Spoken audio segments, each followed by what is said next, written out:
Hi everyone, welcome back to the channel and thanks for joining us for another episode of FPL Fix. Game Week 1 brought the usual mayhem and we're here to break it all down. My name's James and here with me as usual is Patrick. Hi everyone, in this episode we'll be reviewing who produced in Game Week 1, taking a look at the most transferred players, and finally we'll be revealing our teams ahead of Game Week 2.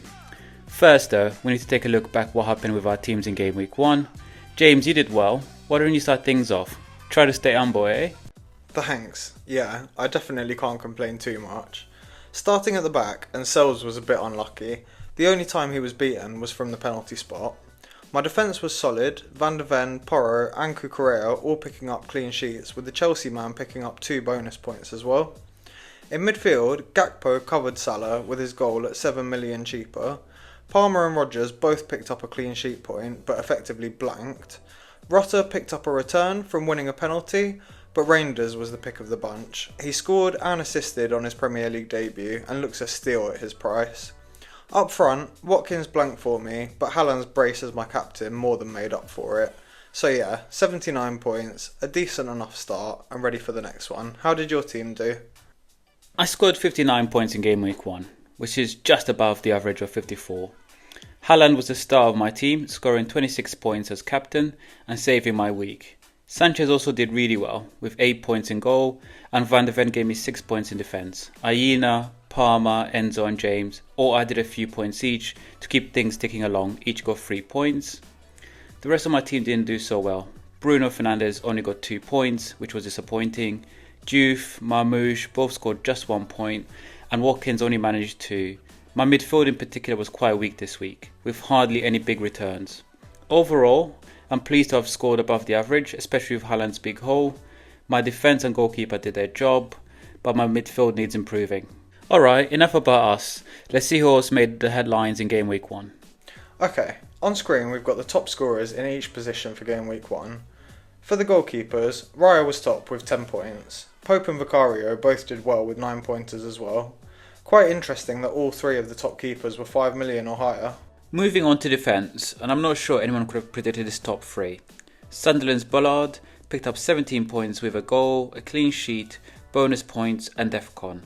Calafiori was second with a goal, clean sheet and 13 points, and Rico Lewis scored 11 with 2 assists plus the clean sheet.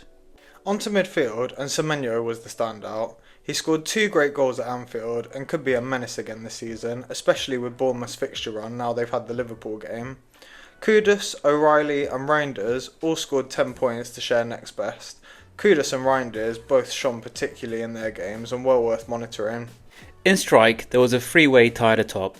Haaland, Wood and Richarlison all scored twice in their opening matches and starting off strong. Haaland and Wood might be tempting for non-owners, but Richarlison minutes are a risk with Solanke coming back from injury.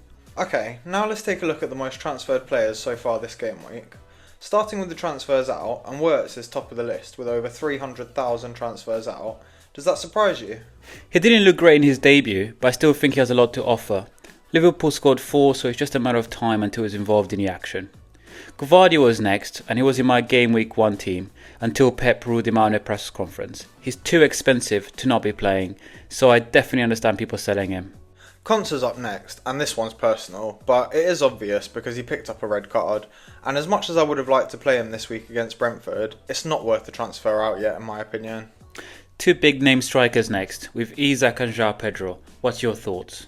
To be honest, I can't understand Isak being in any starting squads to begin with.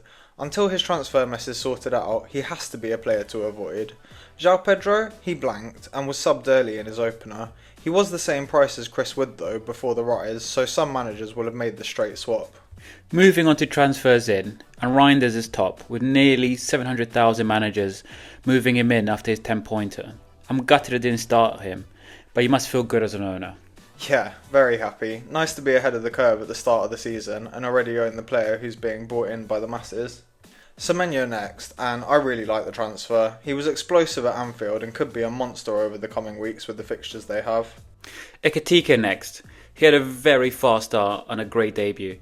If Isak doesn't move to Liverpool, then he could be a really exciting option. Chris Wood's next, and it was only Forest's pre-season form that kept him out of our squads. He was ridiculous last season, and if he can perform nearly as well, then he's well worth the value. 2 goals and joint top scoring forward already. He's made us look a bit stupid really for not starting with the big man. Last but definitely not least is Ballard. He was actually the top point scoring player in FPL Gameweek 1. Sunderland play Burnley next, so he could be worth the punt. Okay, now let's see if any of those players are lining up for us this week. Patrick, talk us through your setup. I'm sticking with Sanchez in goal. With Chelsea improving defensively, he's got another chance of getting another clean sheet. My defence has changed slightly.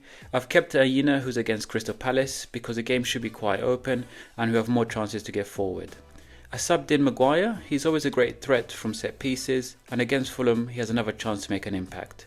Dior stays in and is against Chelsea, which is tough. Honestly, he's only in because my other choice, Van der Ven, is against Man City. In midfield, I've got Bruno Fernandes, who's one of the most consistent FPL assets, and with Fulham up next, he's got a great opportunity for big returns. Palm is already causing me headaches, but he should take advantage against a weak West Ham team. Reinders is a new addition and my first knee-jerk transfer of the season. Enzo stays, and like Palmer, he should really take advantage of playing against a weak West Ham team that is already under pressure. Leeds' Daniel James is my last midfielder, and he has a tough fixture against Arsenal, but he's a creative player who can cause problems on a counter. Up front is where my team is strongest. Haaland is my captain again. He's already shown that he's capable of scoring against anyone. Alongside him is Watkins. Aston Villa got bullied by Newcastle and he was not allowed to get involved in a game, but he's up against Brighton this week and I expect him to be more productive. Overall, I'm happy with my squad, but I really need Chelsea to perform well in order for me to have a good week. How does your team look, James? In goal, I'm starting Sells again. I am tempted to play Dubravka, but I really want to cover Nottingham Forest, and I'm not sure I can cope with double Burnley at the back. My defence is a bit shaky after the Konsa red card. I was planning on playing him, but instead I've had to go with Porro. I don't expect too much from him playing against Man City, but he did pick up a double-digit return last time he played at the Etihad. Cucurella is locked, and he starts for me away to West Ham, and Esteve is the Burnley player of choice for me. In midfield, I've got Gakpo, Palmer and Rodgers, who all play away this week. The Newcastle fixture looks tough for Gakpo, but the way West Ham and Brentford started means that the other two could pick up a few returns.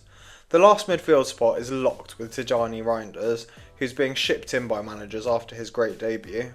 As much as I really want to squeeze Rutter in my team, I can't bring myself to bench any of my forwards, so I'm going with a 3-4-3 this week. Haaland first, and he's got the armband again for me. He always starts the season well, and I expect another goal or two against Spurs. Watkins is next, and Villa struggled to create much at all last week. I'm hoping against Brentford they can really get going and start their season. Last of all, I've got Evan Nilsson at home to Wolves, which offers a lot of potential, and he's the only player I'm really tempted to switch the captaincy to. Yeah, some tough decisions there. There's some real first world problems. Some of us have players like Simas, who can't even make the bench for Brighton. Okay, that's all for this episode. Let us know your Game Week 2 captain picks in the comments, and don't forget to like, subscribe, so you don't miss our next video. Yeah, and follow us on X at Weekend Fix for last minute tips and advice ahead of Friday's deadline. Thanks again for watching, hope you all see green arrows this weekend, and we'll catch you on the next one.